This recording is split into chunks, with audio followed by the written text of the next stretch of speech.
Bom, nós estamos em Êxodo 3. E eu queria lhes falar nesta manhã sobre como lidar com as frustrações. Vou lhes dar 7 conselhos.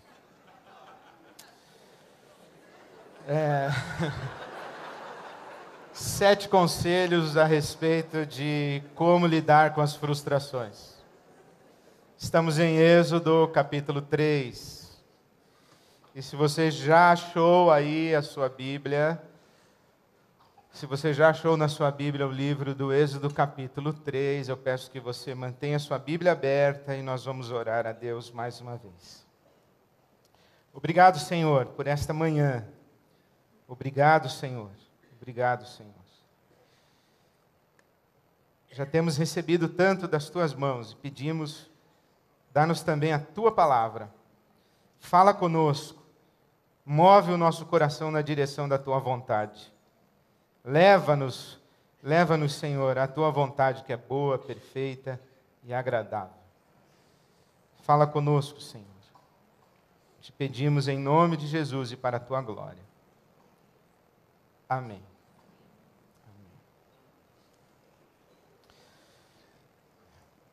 A título de contexto, lembre-se que no capítulo 12 do livro do Gênesis, Deus chama Abraão e diz que vai fazer dele, Abraão, uma grande nação. Esta grande nação vem a ser o povo hebreu, os judeus como nós os conhecemos. E este povo se multiplica no Egito, é escravizado no Egito. E a promessa de Deus de fazer da descendência de Abraão uma nação abençoada e dar a esta nação abençoada uma terra está não apenas no coração daquele povo, mas está num lugar muito distante no coração daquele povo. Porque aquele povo não apenas não está na sua terra, está no Egito, e não apenas não é um povo abençoado, mas é um povo escravizado. E a expectativa de ser uma nação abençoada por Deus está há 420 anos num vazio. Porque eles estão há 420 anos escravizados no Egito.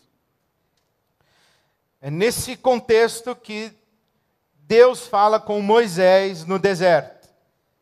E no capítulo 3 do livro do Êxodo, no versículo 7, disse o Senhor a Moisés: de fato, tenho visto a opressão sobre o meu povo no Egito, e tenho escutado o seu clamor, e por causa dos seus feitores, e sei quanto eles estão sofrendo, e por isso desci para livrá-los das mãos dos egípcios, e tirá-los daqui para uma terra boa e vasta, onde manam leite e mel, a terra dos cananeus, dos hititas, dos amorreus, dos jebuseus, dos hebreus e dos jebuseus. Dos ferezeus. Pois agora o clamor dos israelitas chegou a mim, e tenho visto como os egípcios os oprimem. Vá, pois, agora, disse Deus a Moisés, eu o envio ao faraó para tirar do Egito o meu povo, os israelitas, os descendentes de Israel, os descendentes de Jacó, Israel, neto de Abraão. Moisés recebe essa palavra de Deus. Chegou o tempo quando eu vou levar vocês para a terra que prometi aos seus antepassados, a Abraão, a Isaque, a Jacó. Chegou a hora, agora é a hora da libertação, agora o sonho, a esperança de vocês vai se realizar. Então vá ao faraó e diga que chegou o momento quando eu vou tirar vocês daqui e colocar vocês na terra onde manam leite e mel. Moisés vai ao faraó. A resposta do faraó é a pior possível. No capítulo 5, o faraó diz a Moisés: não conheço esse Deus que falou com você, e não conheço esse Deus que você diz que é o Deus do seu povo. Lembre-se que Faraó considerava-se uma divindade e que o Egito tinha todos os seus deuses. E Faraó, então, não acata a palavra de Moisés. E no versículo 6, além de não acatar a palavra de Moisés, Êxodo 5, versículo 6, nos informa que no mesmo dia o faraó deu a seguinte ordem aos feitores e capatazes responsáveis pelo povo: não forneçam mais palha ao povo para fazer tijolos como faziam antes, eles que tratem de ajuntar palha, mas exijam que continuem a fazer a mesma quantidade de tijolos, não reduzam a cota. São preguiçosos e por isso estão clamando: iremos oferecer sacrifícios ao nosso Deus. Aumentem a carga de trabalho dessa gente para que cumpram suas tarefas e não deem atenção a mentiras. O que o faraó está dizendo é o seguinte: esse negócio de querer liberdade, querer prestar culto a um Deus aí que eu não sei quem é e desconheço, é porque esse pessoal está com a vida muito fácil. Está muita gente desocupada, eles estão com a cabeça vazia, então vamos fazer o seguinte: multiplique a carga de trabalho, ocupa essa gente. Talvez daqui venha o ditado que diz que oficina vazia, cabeça vazia, oficina do diabo. Então aqui o faraó está com essa ideia. Eles estão com a vida fácil e estão pensando aí na liberdade deles. Então vamos oprimir ainda mais. Em resposta a essa reação do faraó, Moisés voltou-se para o Senhor. E no capítulo 5, versículo 22, Moisés voltou-se para o Senhor e perguntou: Senhor, por que maltrataste este povo? Afinal, por que me enviaste? Desde que me dirigi ao faraó para falar em teu nome, ele tem maltratado este povo. E tu, de modo algum, libertaste o teu povo. Resumo: frustração absoluta. Eu tinha um sonho, o Senhor aparece dizendo que vai realizar o sonho, e quando eu vou ao faraó dizer que agora chegou a nossa hora, ele não apenas não ouve o seu recado, mas ele piora a nossa vida e o Senhor não fez nada. Quer dizer, a nossa situação hoje é pior do que de antes. Porque antes nós tínhamos um sonho, agora nós temos nada. Aliás, nós temos sofrimento. Nós estamos sendo maltratados. Nós estamos oprimidos ainda mais.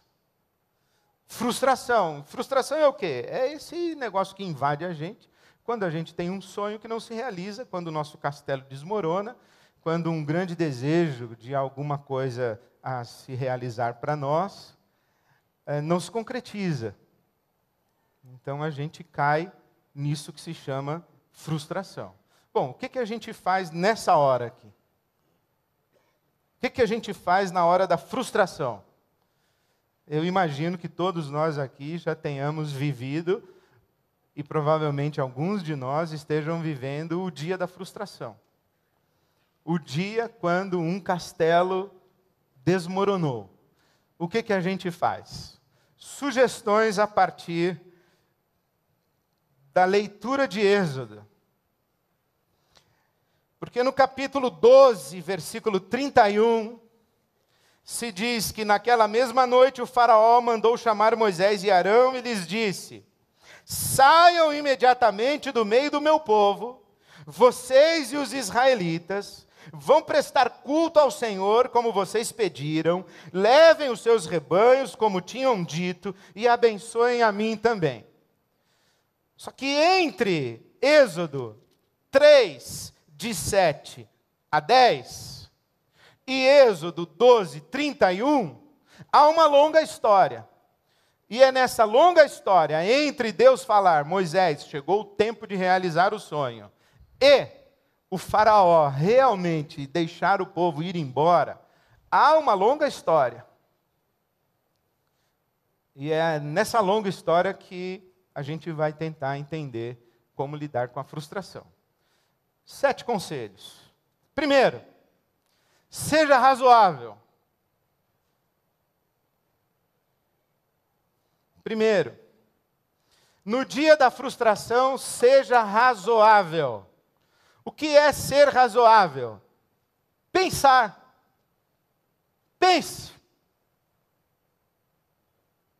Primeiro conselho que eu dou para você é, no dia da frustração, pense. É interessante que quando os nossos sonhos se realizam, a gente segue, celebrando e festejando. Mas quando os nossos sonhos não se realizam, a gente volta a fita, a gente rebobina. Vai lá atrás e vê o que aconteceu desde aquele momento em que eu tinha o sonho até chegar o momento da frustração. O que aconteceu no meio do caminho? Por que eu cheguei aqui e não cheguei na realização do meu sonho? Então pense, olhe para trás, volte ao início e pense. Olhe com os olhos da razão, seja razoável. Com isso, quero dizer, não reaja de maneira passional. Os psicólogos, os terapeutas dizem que nós reagimos à frustração pelo menos, ou basicamente, de 2 maneiras. Com agressão ou com regressão. A agressão é quando você tem um sonho, uma expectativa tão grande, e quando não se realiza, você é tomado por uma raiva e por uma fúria. Você fica com raiva que aquilo não deu certo. E por causa dessa raiva, você sai agredindo, você sai batendo em tudo que encontra pela frente. Você agride a si mesmo, você agride quem está no meio do caminho, você agride quem você pensa que atrapalhou a realização do seu sonho, você agride, inclusive, Deus, a fonte do seu sonho. Por exemplo, Moisés falou, o Senhor não cumpriu a sua palavra, o Senhor foi omisso, o Senhor nos enganou, o Senhor nos iludiu. É agressão. Mas tem também a regressão. E o que é a regressão? A regressão é a infantilização e a postura de vítima, em que você se percebe como um coitadinho e uma coitadinha. Olha, tenha pena de mim, o meu sonho não se realizou. E você reage emocionalmente, isto é, você não é razoável, você não pensa.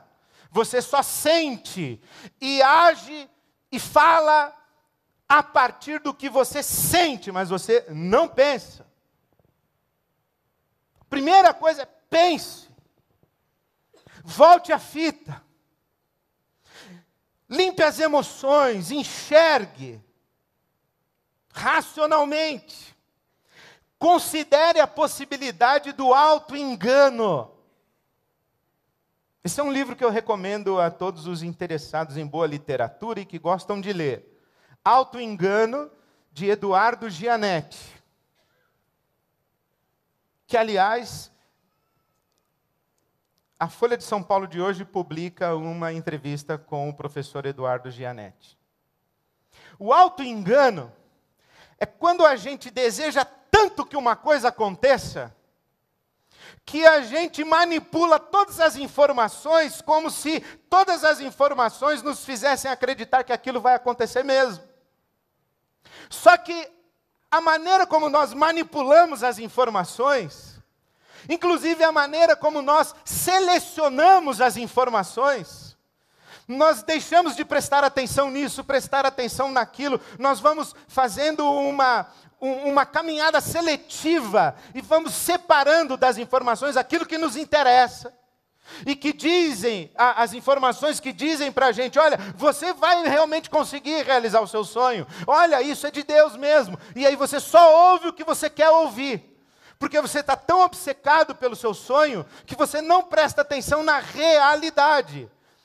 E há coisas que são ditas para você e que você não prestou atenção. Há coisas que estavam bem na sua cara, mas você não enxergou. Você está auto-enganado, auto-enganada. Você quer tanto que uma coisa aconteça, que você se convence de que vai acontecer, apesar de estar claro que não vai acontecer. Veja aí Êxodo capítulo 3, versículo 19. Quando Moisés chega para Deus no capítulo 5 e diz assim, o faraó não aceitou e piorou a nossa vida. Deus deveria responder, ou deveria não, poderia responder a Moisés, falou, e qual a novidade? Eu falei para você que isso ia acontecer. Veja o capítulo 3, versículo 19.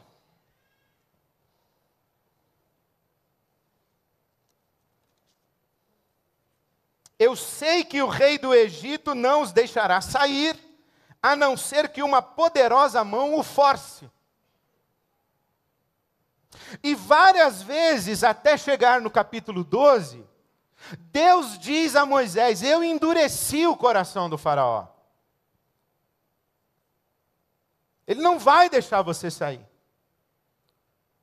Na verdade, o Moisés tinha que chegar para Deus e falar assim, Deus, aconteceu exatamente o que o Senhor falou que ia acontecer. Fui lá, falei para o faraó deixar a gente sair, e ele não deixou. E agora qual é o próximo passo?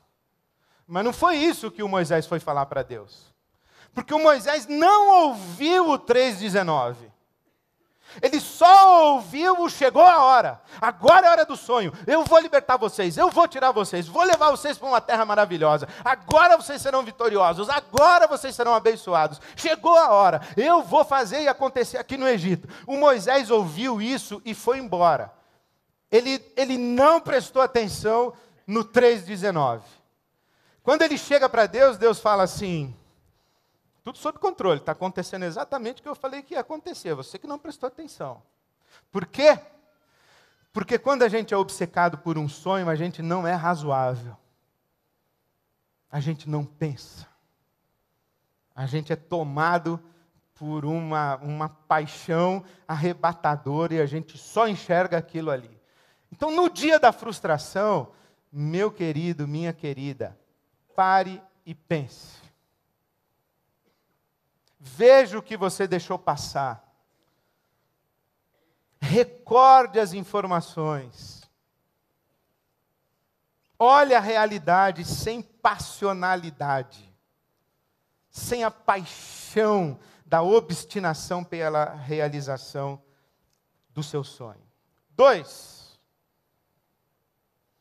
No dia da frustração. 2.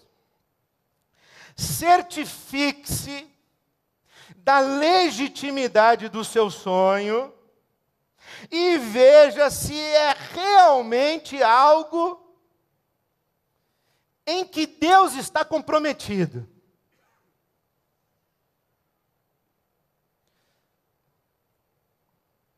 Eu vou repetir. Certifique-se que o seu sonho que não deu certo era tão legítimo que ele interessava para Deus. Que o seu sonho tem a ver com Deus, com o reino de Deus, com a glória de Deus, ou se é só um sonho seu. Que se não é uma coisa que é de Deus, com a glória de Deus, com o reino de Deus, que tem a ver com Deus, que Ele quer fazer, que Ele quer acontecer, que Ele prometeu realizar,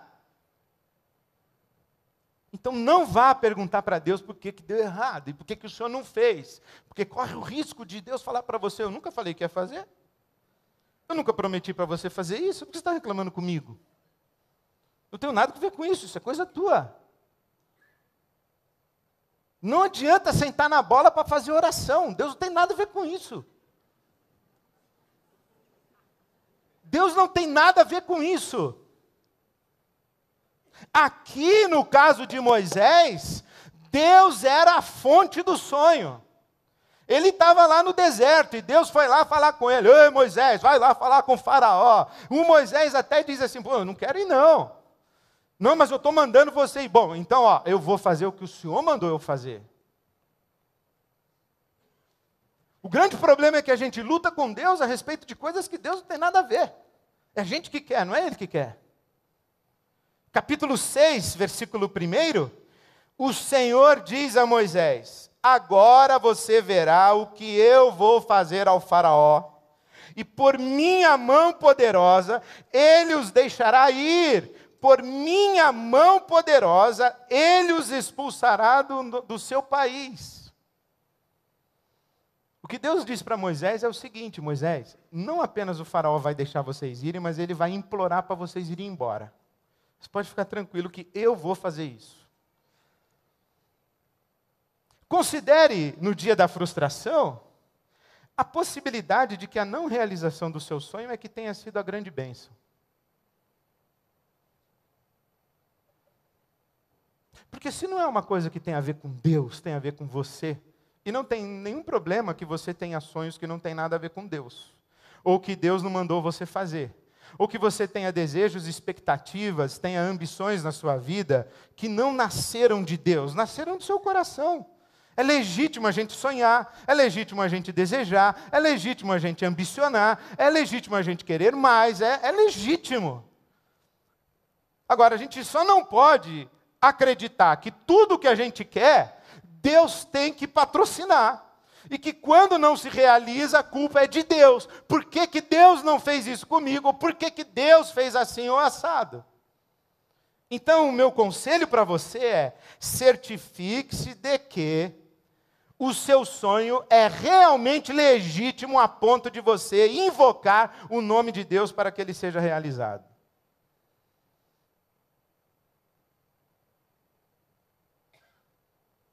Às vezes eu encontro irmãos e dizem assim, pastor, eu estou numa demanda judicial, vai ter audiência quinta-feira, ore por mim, ore para que Deus abençoe.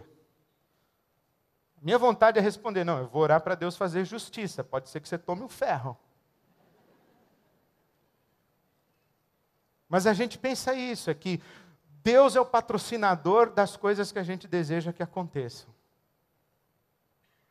No caso de Moisés era, mas nem todos os nossos sonhos têm origem em Deus. Então peça a Deus discernimento. Terceiro, peça a Deus discernimento para você enxergar a diferença entre teimosia e perseverança. E não tem regra para isso, hein? Não tem regra. O Moisés, por exemplo, ele foi falar com o faraó 10 vezes. Deus mandou 10 pragas. Foi depois da última praga, da 10ª praga, a morte dos primogênitos, que o faraó se pronunciou conforme o capítulo 12, o versículo 31. Vai embora daqui, leve tudo que é seu e peça para esse seu Deus aí ter misericórdia de mim. Foi só na 10ª praga. O Moisés falava com o faraó, não. Não. Aí o Moisés voltava para Deus, falou não de novo. Volta lá e fala. Falou não de novo. 10 vezes. Não desistiu.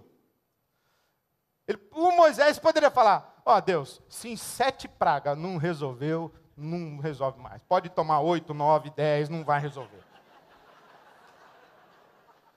Mas o Moisés foi até 10. Meu Deus. O Moisés foi até 10. Foi perseverante. Só que a gente tem que pedir a Deus esse discernimento. De quando é que a gente tem que insistir e perseverar. E quando é que a gente está confundindo perseverança com teimosia. Do tipo, não é isso, você não está vendo que a porta está trancada, você não está vendo que ela não quer mais, você não está vendo que ele não está afim de você, que ele está te enrolando, você não está vendo que essa oportunidade aí não é melhor e você está forçando a porta, forçando a porta, forçando a porta. Aí quando você está diante de uma porta fechada, e que você não sabe se você vai ou não vai, se você desiste e tal, aí você corre o risco lá do auto-engano, lembra? Ah, a porta não está abrindo que o diabo, em nome de Jesus, libera essa porta. Mas às vezes é Deus que está trancando a porta para você. Se eu soubesse dizer para você, pessoal, preste atenção, se acontecer 3 coisas é para você desistir. Não existe isso. Tem gente que persevera e alcança. E tem gente que não é perseverante, é teimoso, é teimosa. Então peça a Deus o discernimento e a sabedoria para você enxergar quando a insistência é perseverança e quando a insistência é teimosia.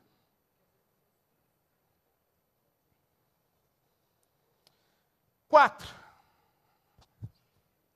não subestime as forças e os fatores que se opõem ao seu sonho. Esteja preparado para essas forças.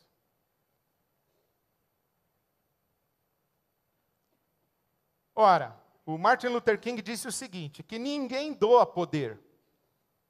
O poder ele é conquistado pelo oprimido. Ele não é concedido pelo opressor. O faraó não vai olhar para aquela multidão de escravos, mão de obra barata, e dizer assim, olha pessoal, estou com dó de vocês, eu acho que vocês estão trabalhando muito, não é justo isso, eu vou dar liberdade para vocês. Não vai. Não vai dar essa liberdade. Ele vai dizer, não, e vai resistir o máximo que ele pode, ele está perdendo muito. Do outro lado da mesa do seu sonho, tem gente com o mesmo sonho. Isso faz lembrar na Copa de 1958, que o técnico do Brasil, acho que era o Vicente Fiola, ele fez uma preleção para a seleção brasileira, e ele falou para o Garrincha, ó, mané, você faz isso assim, assim, assim, assim, era o jogo contra a Rússia. Aí o mané ficou ouvindo, depois que o Fiola falou, o senhor já combinou isso com eles?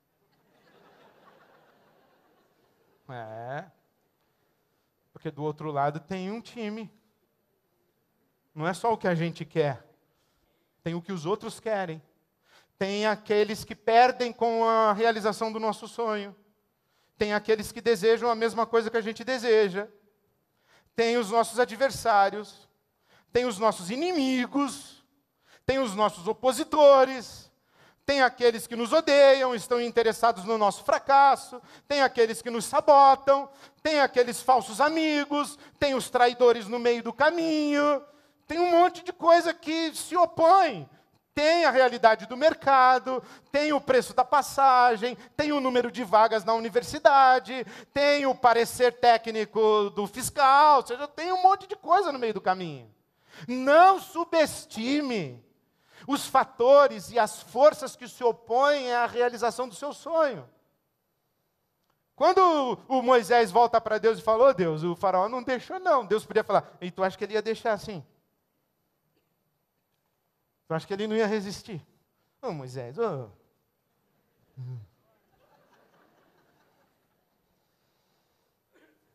Esteja preparado para as forças que se opõem. Esteja preparada.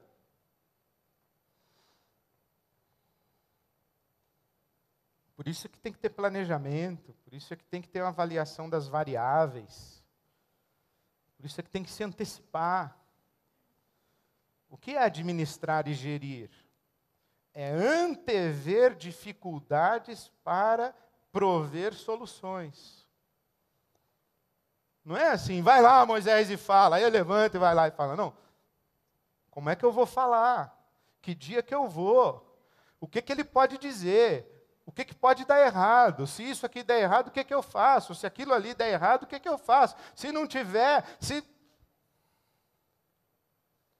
Então, não subestime as forças e as realidades que se opõem e que obstaculam a realização do seu sonho. 5. Transforme as adversidades e as suas fraquezas em consciência da necessidade de Deus e da necessidade de providências,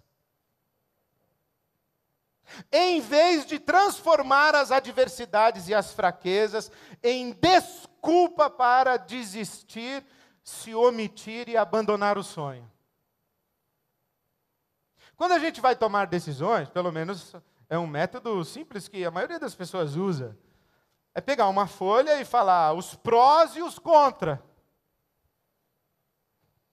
Aí você vai dizer, eu quero isso. Bom, favorável para eu querer isso e chegar lá, tem isso.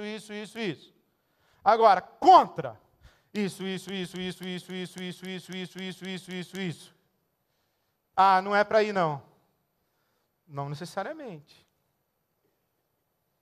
Lista de prós e contras não é para a gente tomar decisão baseado na lista. Lista de prós e contras é só para a gente enxergar o tamanho da confusão que a gente está se metendo.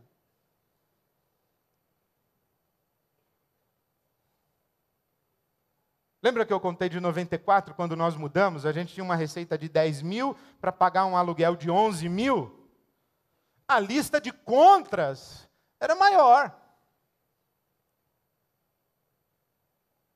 Racionalmente, acho que não dá. Eu sei, só que quando eu enxergo adversidades e quando eu enxergo as minhas fraquezas e debilidades, eu não uso isso como desculpa para deixar de fazer o que eu quero fazer, deixar de fazer o que eu acho que Deus quer que eu faça, deixar de perseguir aquilo que eu anseio. Quando eu enxergo as adversidades e as minhas debilidades, eu penso assim, eu vou precisar muito de Deus aqui nesse caminho, e eu vou precisar tomar providências. Eu tenho que saber. O que eu faço? Quando Deus fala para Moisés, vai lá e tira o povo, o Moisés fala, quando eu chegar lá e falar que uma planta pegando fogo no deserto mandou eu libertar esse povo a eles, eu vou acreditar.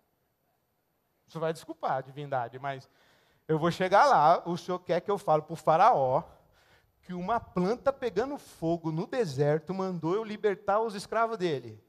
O senhor está de brincadeira comigo. E Deus falou assim, já pensei nisso também, já providenciei, pode ir que eles vão acreditar. Aí o Moisés fala, tem outro problema, senhor, eu sou gago. Não sei falar. Aí Deus diz assim, eu pensei nisso também. Aliás, te conheço, né? Sei que você é gago. Sei que você é pesado de língua. Eu sei que você tem dificuldade de falar. Eu já pensei nisso. Mas eu posso te curar e posso botar um cara para falar no teu lugar. Eu já pensei nisso. Aí o Moisés diz assim, mas eu sou um fracassado. Eu matei um cara lá no Egito. Se eu voltar, os caras me matam. Estou sendo procurado. Já pensei nisso aí também, Moisés, fica tranquilo, já resolvi essa parada aí também.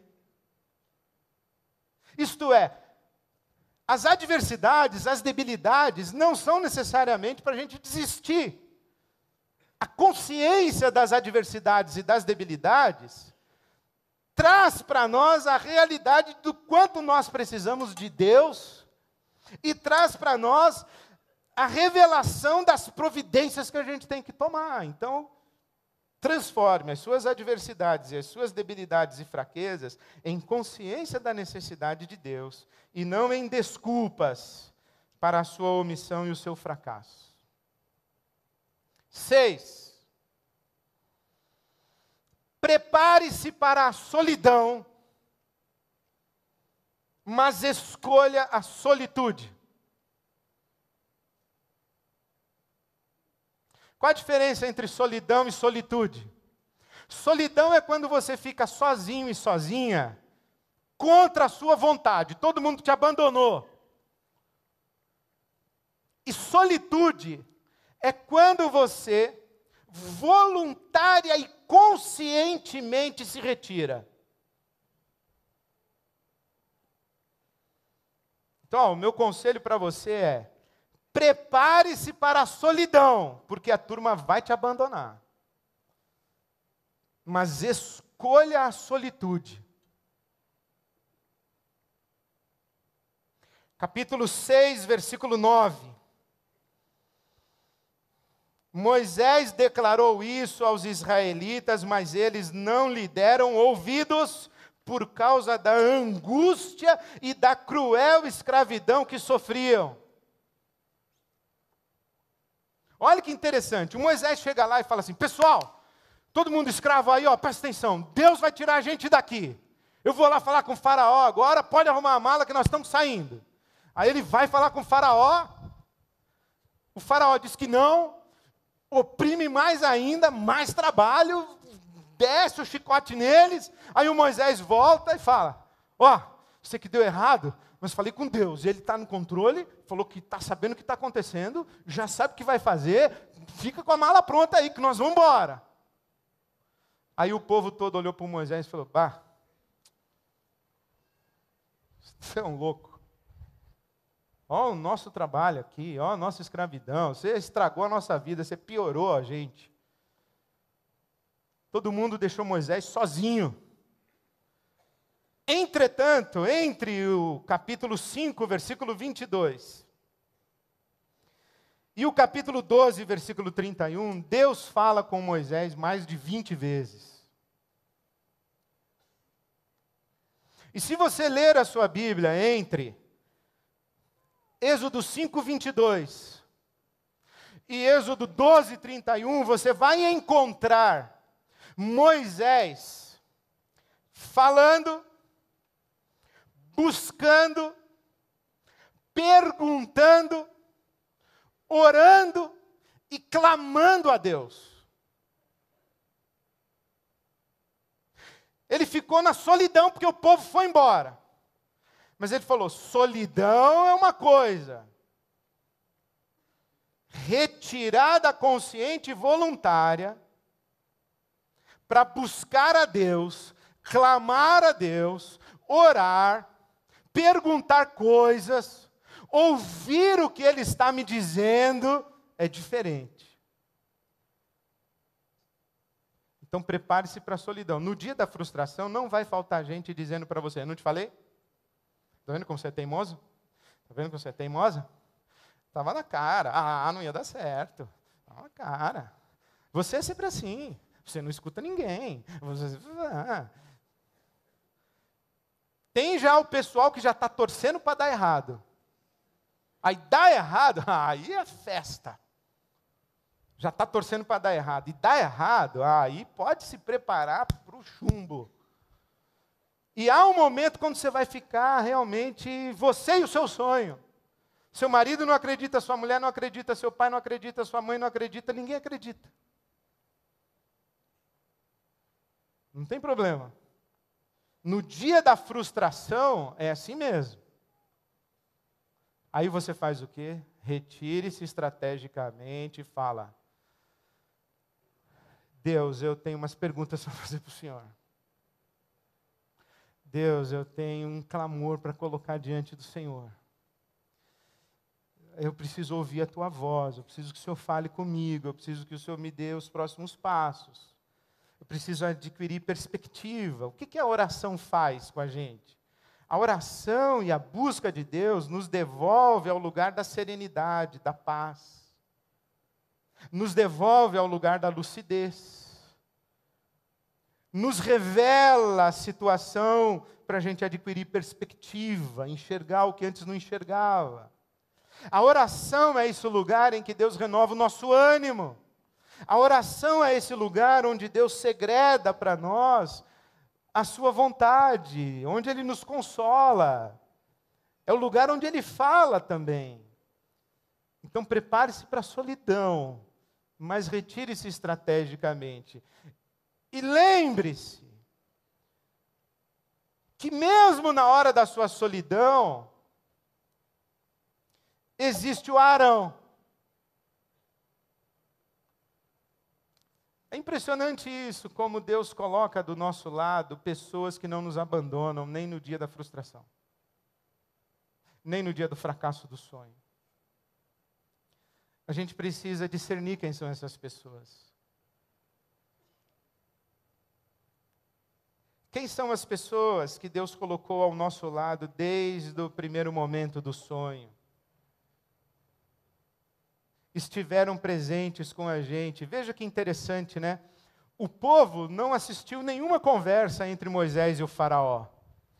O Arão assistiu todas, estava presente em todas, estava lá, no processo, no caminho. No dia do fracasso, no dia da frustração, selecione as pessoas certas para você ouvir. A multidão foi embora, é solidão. Mas escolha a solitude, dizendo, eu quero ouvir a Deus, quero ouvir o meu coração, quero ser razoável, eu quero olhar de novo o meu planejamento, a minha lista, eu quero ver a legitimidade disso tudo que está acontecendo e eu quero ouvir a Arão. Arão, como está aí? Estamos sendo teimosos ou estamos sendo perseverantes? Não, Moisés, vamos. Deus está falando, Deus está com a gente, Deus prometeu. Prepare-se para a solidão, escolha a solitude. 7 e último.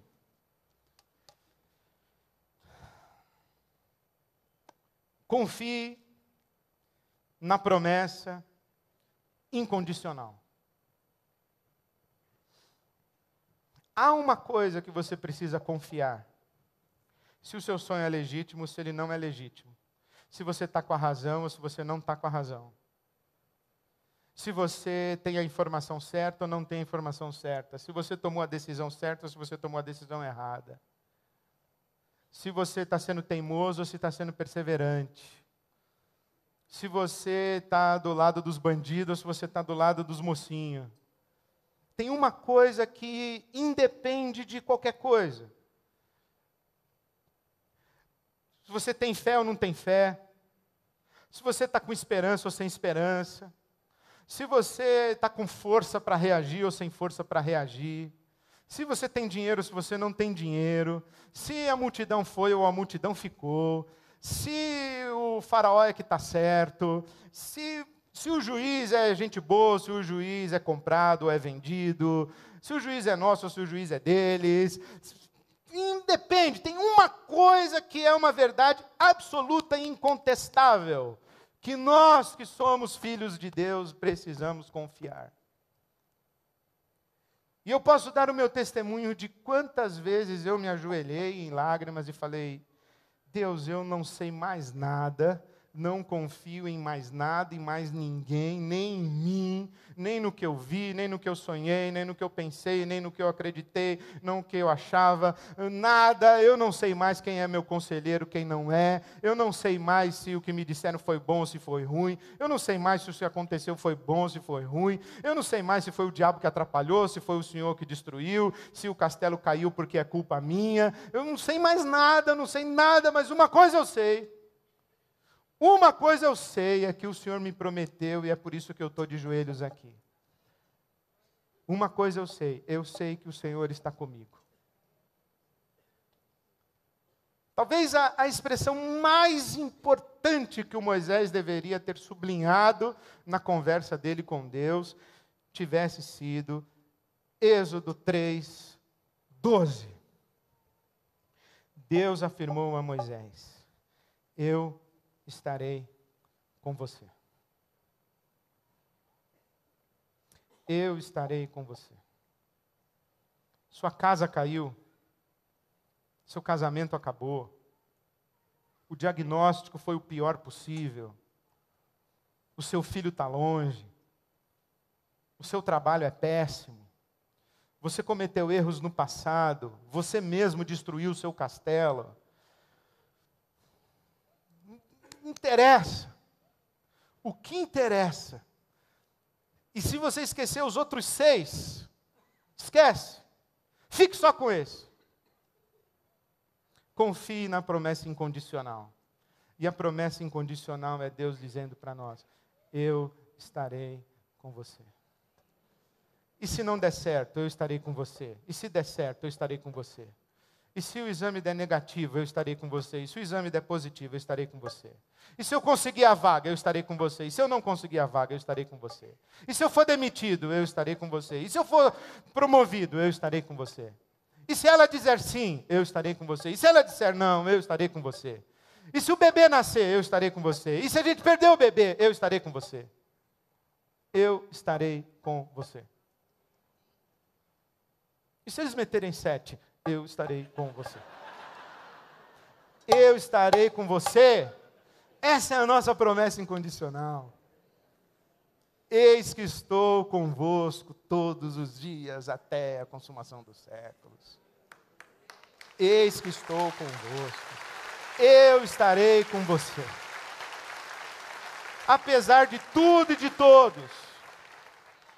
Se o seu castelo está em pé ou se o seu castelo caiu, tem uma coisa que você não pode esquecer jamais. Deus está com você.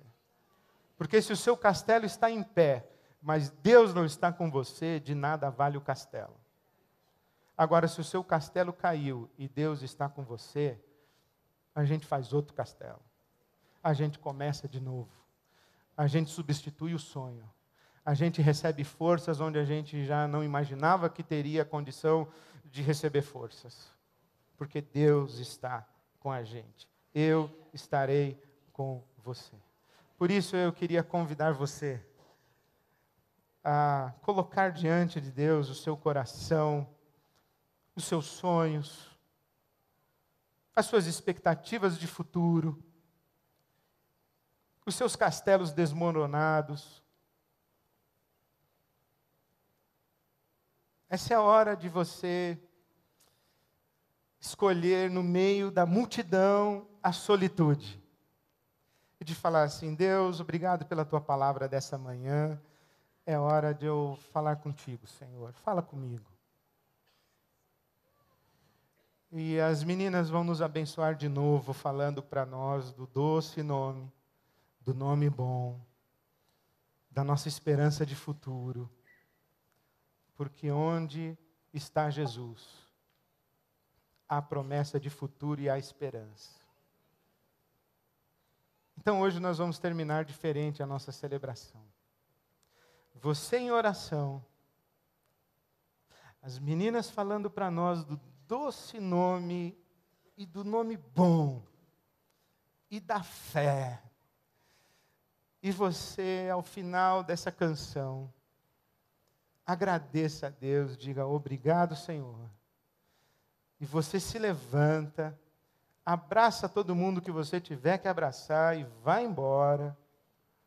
E quando você sair, leva com você o nome bom, porque Jesus está com você. Que Deus nos abençoe. Amém.